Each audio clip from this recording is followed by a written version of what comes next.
What you are about to hear is a real criminal case that shocked all of China. Late at night on October 20th, 2010, in the city of Xi'an, China, a young woman's body was discovered lying beside a road near a university district. At the scene, investigators found a long skid mark stretching across the pavement and a heavily damaged electric scooter nearby. At first glance, it appeared to be a typical hit-and-run traffic accident. But during the autopsy, forensic examiners uncovered something horrifying. The victim had suffered 6 stab wounds. One of them pierced directly through her heart. Compared to the knife injuries, the fractures caused by the vehicle collision were actually non-fatal.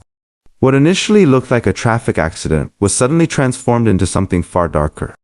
A deliberate murder disguised as a hit-and-run. The driver responsible was a 21-year-old college student named Yao.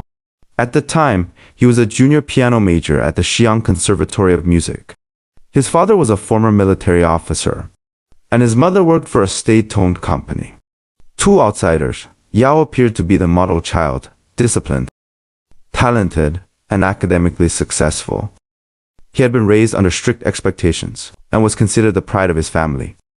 According to investigators, on the night of the incident, Yao was driving a recently purchased car his parents had bought for him.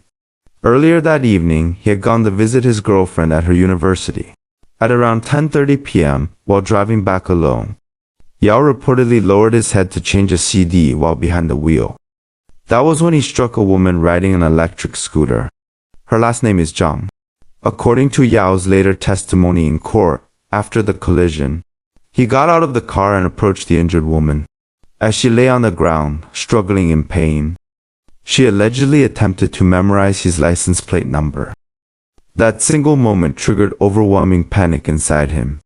Without hesitation, Yao returned to his vehicle, grabbed a fruit knife with a blade nearly 30 centimeters long, and stabbed Zhang multiple times. She died at the scene. After the killing, Yao fled in his car, but only about 2 kilometers later, still shaken and mentally unstable, he crashed into 2 pedestrians in another traffic accident. Fortunately, neither victim suffered life-threatening injuries.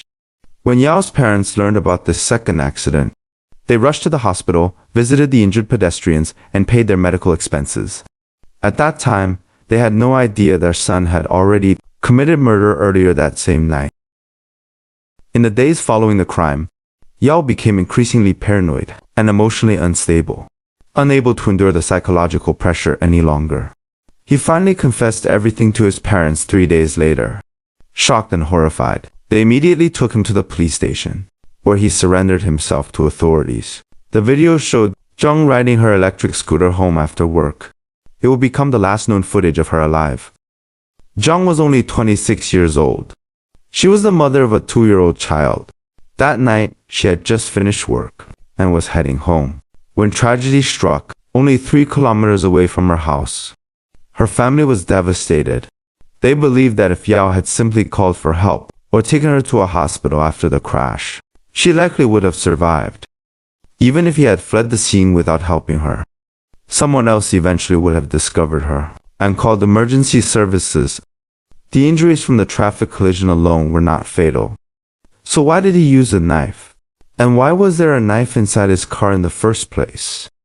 During the trial, Yao broke down in tears.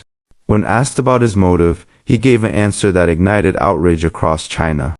He claimed he feared Zhang was from the countryside and worried that she and her family would endlessly demand compensation and medical payments from him in the future. The statement was widely condemned as cold, arrogant, and deeply classist. Public anger exploded nationwide. Zhang's family refused to accept any settlement tied to forgiveness or leniency. They demanded the death penalty. 我知道他们特别恨我，可我希望我出来，如果有机会能活着出去，我可以偿命给他们养老的。我想他们宽恕我，希望他们给我一次机会。On April 22, 2011, the court convicted Yao of intentional homicide and sentenced him to death. The victim's family declined financial compensation. During the final review process before execution, Yao's parents attempted to offer Zhang's family 200,000 yuan in compensation, but the offer was firmly rejected.